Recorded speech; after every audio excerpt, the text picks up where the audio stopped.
And action. We're here. We're here. We made it. Josh and Tito in the morning. In the morning. Yes. Oh, this is so good. So we've wanted to do this for a super long while. I know. I don't even know which camera to look at right now. It's pretty exciting. Today we are having a conversation with Tito, who just got back from the Philippines. Yes. And I just want you to tell me a little bit about like that experience. And so the first thing I would say is the whole time that I've heard about the stories of Imus Home or the Philippines through Pastor Jim or other people that have taken trips to Imus Home, it never fully prepares you for what you will experience and what you will encounter when you're there in person. None of it met the words or expectation of what you think you're going to encounter whenever you get there. Obviously, when I got to Imus Home, I left Sunday night in Houston, Texas. I arrived to Imus Home. It was Wednesday, 2 p.m. So not only did I go into the future, but when you arrive there, you try to think about everything that anybody's ever told you about Imus Home, any story, any pictures or videos that you've seen up to that point,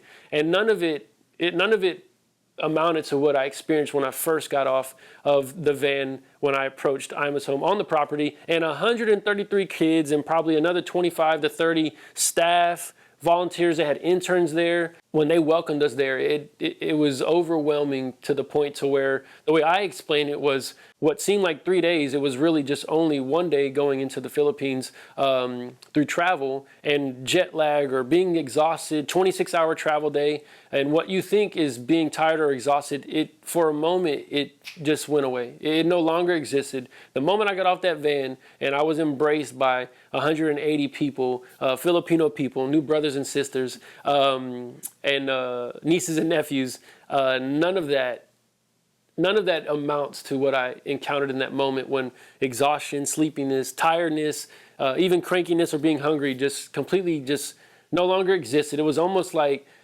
the love of God, the grace of God I had encountered in a whole new different way, in a whole different realm whenever I seen all these little Filipino boys and girls and all these people that the cool thing about it is you don't know who is going to get attached to you.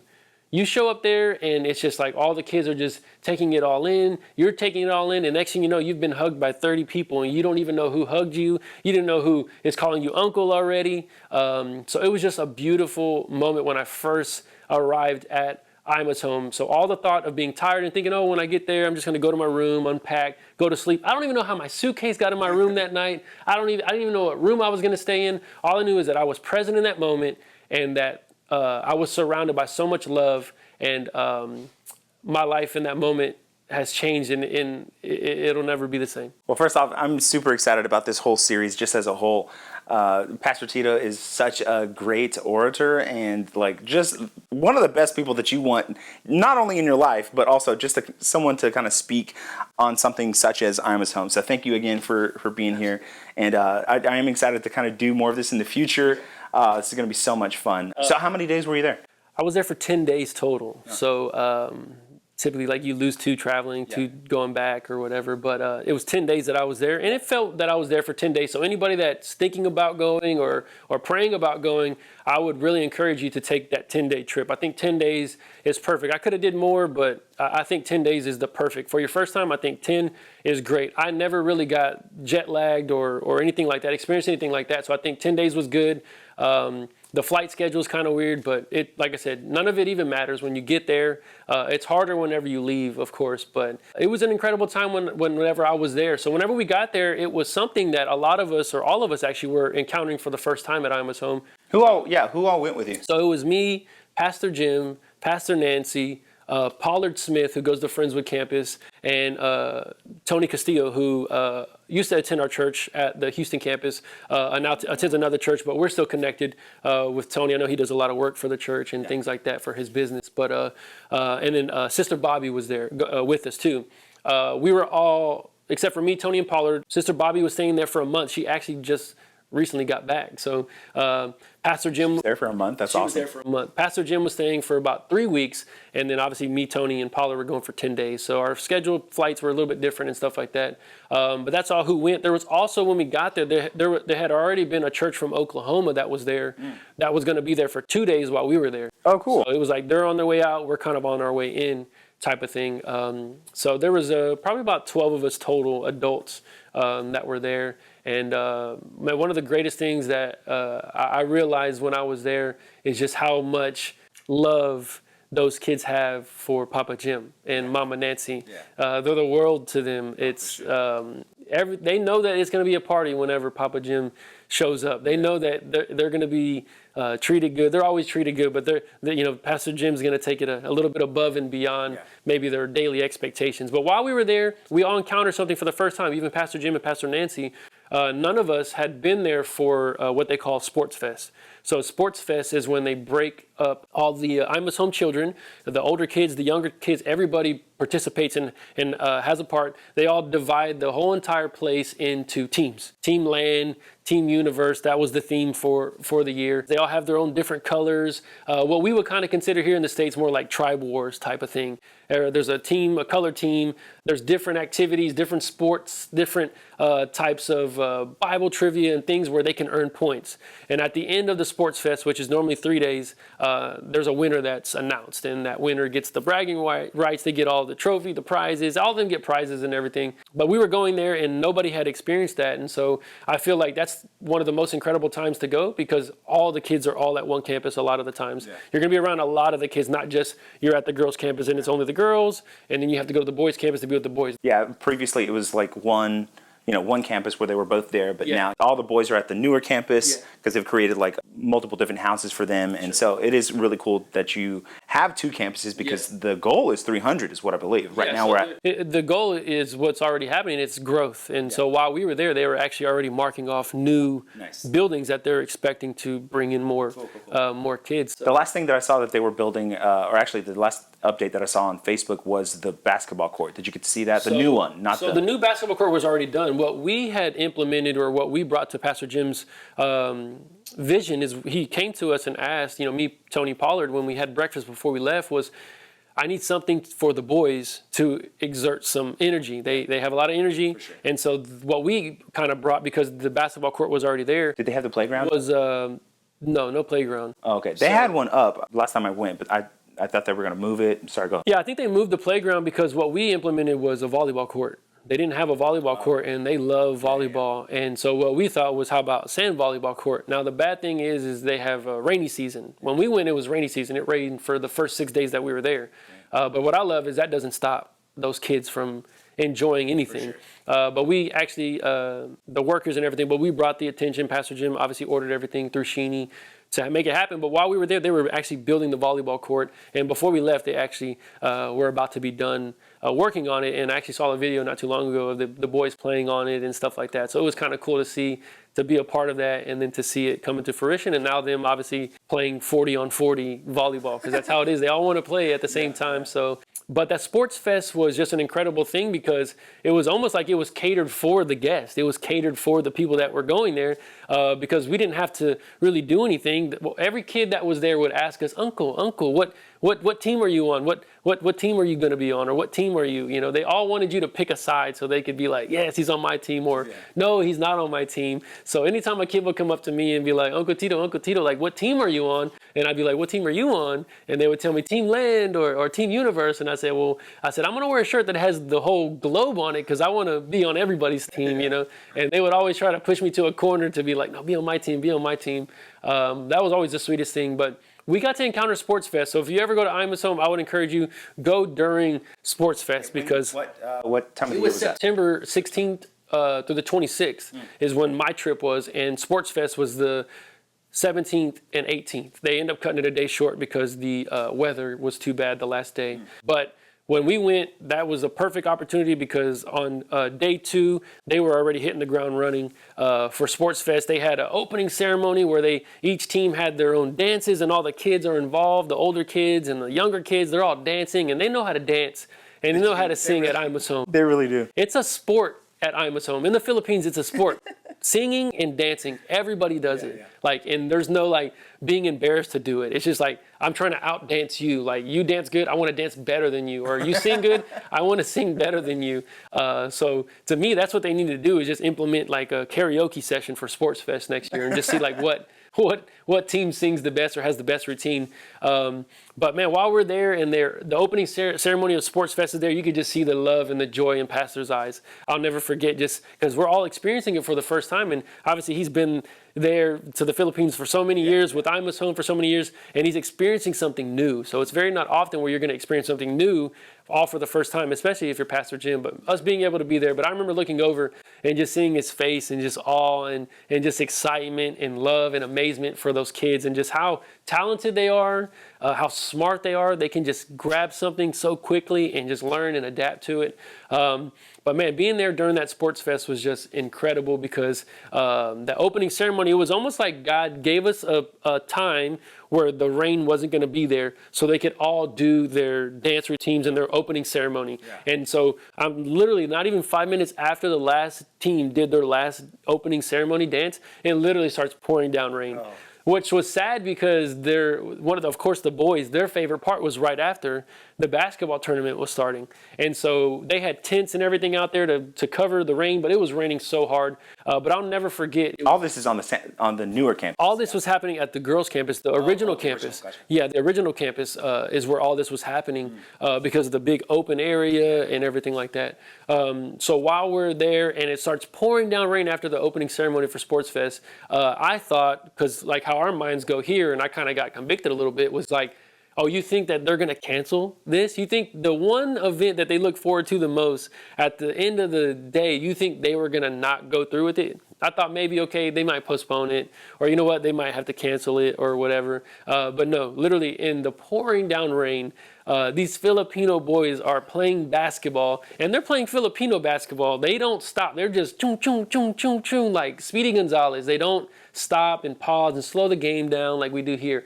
They're just really fast. There's no referees, thankfully. No referees. Yeah. There was a DJ that was an announcer, and that was like hyping them up and gassing them up whenever somebody would make a shot, and they would all go crazy because everybody's watching, at the moment. And I thought that the rain would stop them. And I just, I kind of asked myself, like, how many times here do I cancel or do I alter plans because of a small insignificance? Here we're in the middle of a monsoon, and these kids are like, we're not going to stop doing this. Like, this is what we want to do, and we're going to do it. So I remember sitting there underneath the tent while it's pouring down rain and just seeing the boys just play basketball, and they were just enjoying it. None of them were wearing shoes because they didn't want to slip or anything. The court's flooded, and they're just literally having the time of their life. And I'm just enjoying it because I'm just seeing something that brought so much joy, but it was something that was so simple. And so that just encouraged me so much. On that, it was like day 3 that I was there. By day 4, that's whenever you start to see who your favorites are, is what they would call it, or the people that are getting attached to you. Oh, gotcha, yeah. That's where you start to notice. Well, I'm gonna pause you for a second, and I see where you're going, but tell me, I want you to back it up a little bit. When you first flew into the Philippines, where did you fly into? So we flew our first stop was in Taiwan, Taipei. Uh-huh. We had a 2-hour layover, and then from Taiwan, Taipei, we flew to Clark International Airport. Okay, Clark, cool. Yeah. So Clark is about like 30 minutes away. Yeah. And then you like drive. Taxi. That's much better. So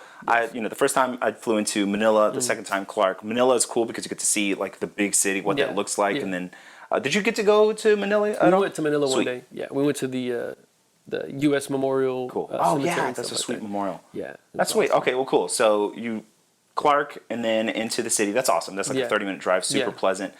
Who greeted you? It was Mark. Mark was our driver. Okay, cool. Yeah. So Mark was there, and Sheenie. Yeah. So they brought 2 vehicles and stuff like that. But yeah, Sheenie was there, and I'll never forget seeing her car for the first time. Like the cars that are there, we don't really have here in the States. They have different brands, different models. But what I would kind of think of like a fully loaded Kia Telluride. It's kind of like what Sheenie was driving. Yeah. So it was a super nice car. And but obviously all of our luggage and everything had to go in the other vehicle and stuff like that. So. But yeah, Mark and then Sheenie met us at the airport. Okay. So, and then also, like, where did you stay? I stayed at the girls' campus, so the original campus for Imus Home. I stayed in what I found out later to be, that was actually Pastor Jim's first, like, apartment or condo. That's where I stayed. That's in the first building, right? That's in the building. That's where the pavilion is in the upstairs. Yeah. So where there's the balcony, literally the room is right behind the wall. Okay, cool. Yeah. Cool. So, whenever I stayed on the bottom floor all the way down to the back and onto the left-hand side. It's like a bunk bed, and I like that room because you had your own shower, you have your own like AC unit, and just FYI, everybody has their own AC unit in each one of the rooms. It is a hot nation. Yeah, talk a little bit about the heat. So you went in September. How was the heat? Yeah, so when I got off the airplane, obviously because it was so overcast and cloudy, it wasn't too bad, but I did notice the humidity. But obviously us being here in Texas, like we experienced about the same. But obviously when I was there, because it was cloudy, it was raining, I never really fully felt the heat except for a couple of days when the rain finally stopped. That's whenever I felt the heat. But more than the heat, the thing that I remember the most, and I feel like the smell is still in my nose, is like they burn trash a lot there. There's probably not waste management there or anything. So they burn a lot of trash. And so I'll never forget, like early in the mornings, going into the evenings, there would always be like a smoke or a haze. And it would just be like smoke. And it just didn't really mix well with the weather and stuff like that. I never thought about that. So that was something that more than the weather and more than like anything besides obviously the rain, but unpleasant. The heat and the humidity was like, the unpleasant thing was like the smoke. And then it made me feel bad for the kids because like we're playing basketball and there's people that are there that are like burning trash and the smoke. I never thought about like ongoing, burning something because we don't have that.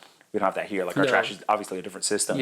Or just like burning casual wood in the back. I mean, it's different burning wood versus burning your trash. Yeah, and it's just any type of trash. It's not like they're gonna. Oh no, we won't burn that. It's like anything that they like. You're gonna. So these kind of culture shock things are so wild, especially whenever you go to the Philippines, because like even just like driving through Manila. I mean, to get in and out of there, they've added that highway, which is super cool. But like just that experience of like. I don't know, just as you're there. It's just a change of pace. I mean, immediately the first thing that I remember Pastor Jim talking about was the traffic. And I experienced the traffic. And not only the traffic, but the driving. Many of us that are here, we would not make it driving.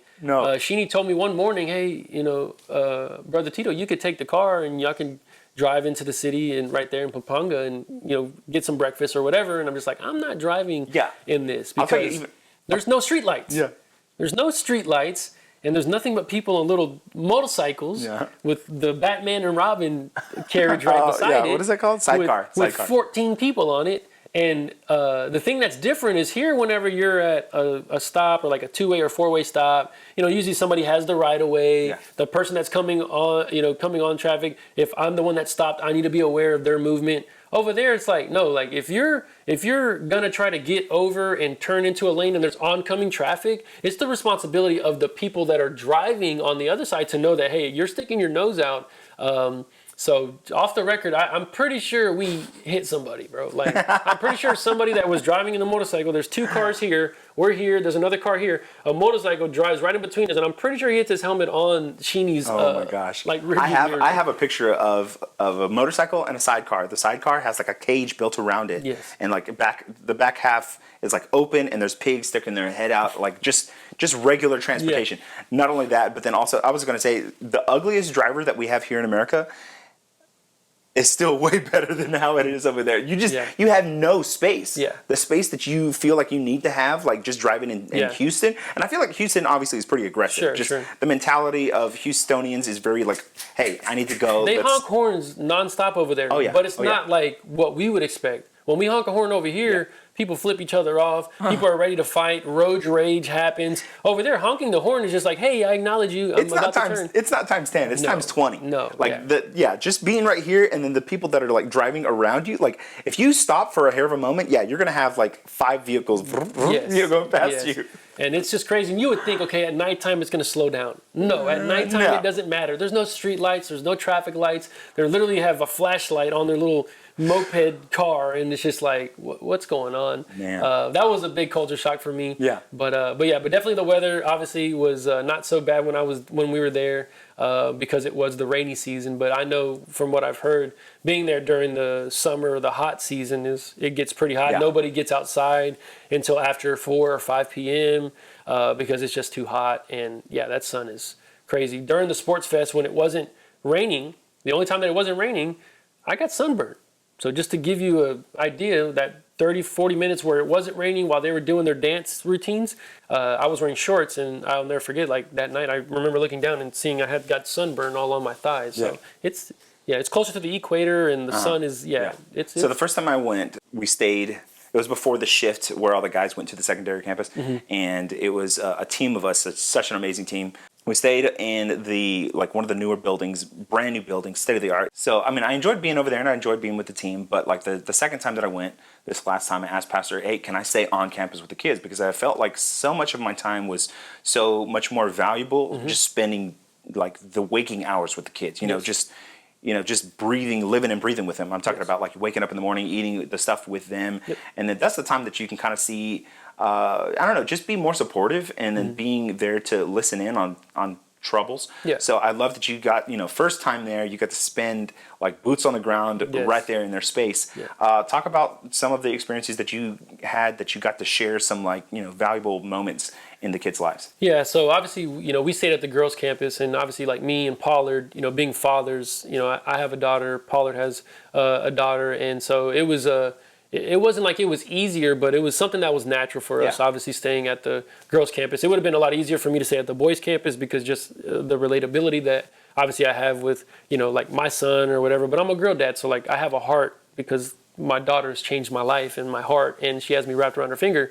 So I knew that me staying at the girls' campus, it was going to be, incredible. So me staying there at the girls' campus, and I was the same way. Like my thought was, I want to spend as much time as I can with the kids every day. Yeah. And so what you end up coming to find out is, I didn't sleep much over there. That's the thing. The difference in time, I didn't sleep much, maybe 4 hours a night. I had trouble finding a groove, but it was fine. And so I would wake up in the morning when I was there because it was the rainy season. When it's the rainy season, they don't go to school too much because if it's raining real hard, they don't have school. So a lot of the days that we were there, Sports Fest, after Sports Fest, they didn't go to school Wednesday, Thursday, Friday, and then obviously Saturday, Sunday. So for 5 days, all day long, where I'm staying, all the girls are there. And then obviously the boys were coming back and forth, or we would go to the other campus and stuff. So were they walking or were they transported by the bus? No, transported by the bus. So, because it's a pretty far away. It's over a mile, I believe. It's like 20, 30 minutes to walk. I walked it once. Yeah, so Pastor Jim walked it with Tony, and they came back drenched in sweat because it's a good distance there. I probably wouldn't walk there either, but being there, and then obviously by day 2, girls are the little girls are just coming. They're calling me uncle. They're holding my hand. They're following me wherever I'm going. A lot of times I'll be like, hey, like I'm about to go up to my room or whatever, and they're like, no, uncle, like they don't want you to stop not being around them, but obviously. A lot of the girls that are there, I'll never forget, like Joy, Joy, she was one of the first ones. Aliana was another one that would just come, and wherever I was, they wanted to be there. If I left my bag down or they want to carry my bag, or if I had my bottle of water, they want to carry a bottle of water or whatever. And they're just there, and it's not like we're talking much, but it's like when they're looking at me and I'm looking at them, we just have this connection or this understanding.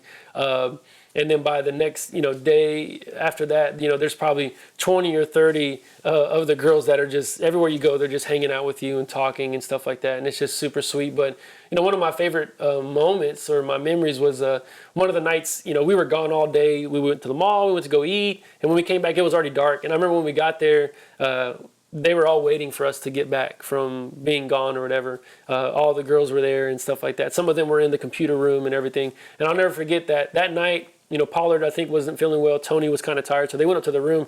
And I'll never forget, I went to the library or to the computer room, and I remember there was about 40 of us in there. And I remember we spent that night playing Goldfish. I was like, man, do y'all have any, like, Uno cards? And what is this, uncle? What is this, And just trying to find something that we could do just to have a great time together. But I remember staying in the computer room for about 30, 45 minutes with them and just playing cards, and then we're drawing and playing tic-tac-toe, just doing simple things that meant so much for them. But that's just one of those moments that I remember because it was something that I got to experience by myself there with the girls. And where have you been all day, uncle? Like they would miss you so much whenever you were gone or had to go do some business or whatever. On that same note. And obviously, like, I started to learn a lot of the language because, like, they would always tell me, mahakita sobra. And then I had to figure out how to say I love y'all so much versus I love you so much.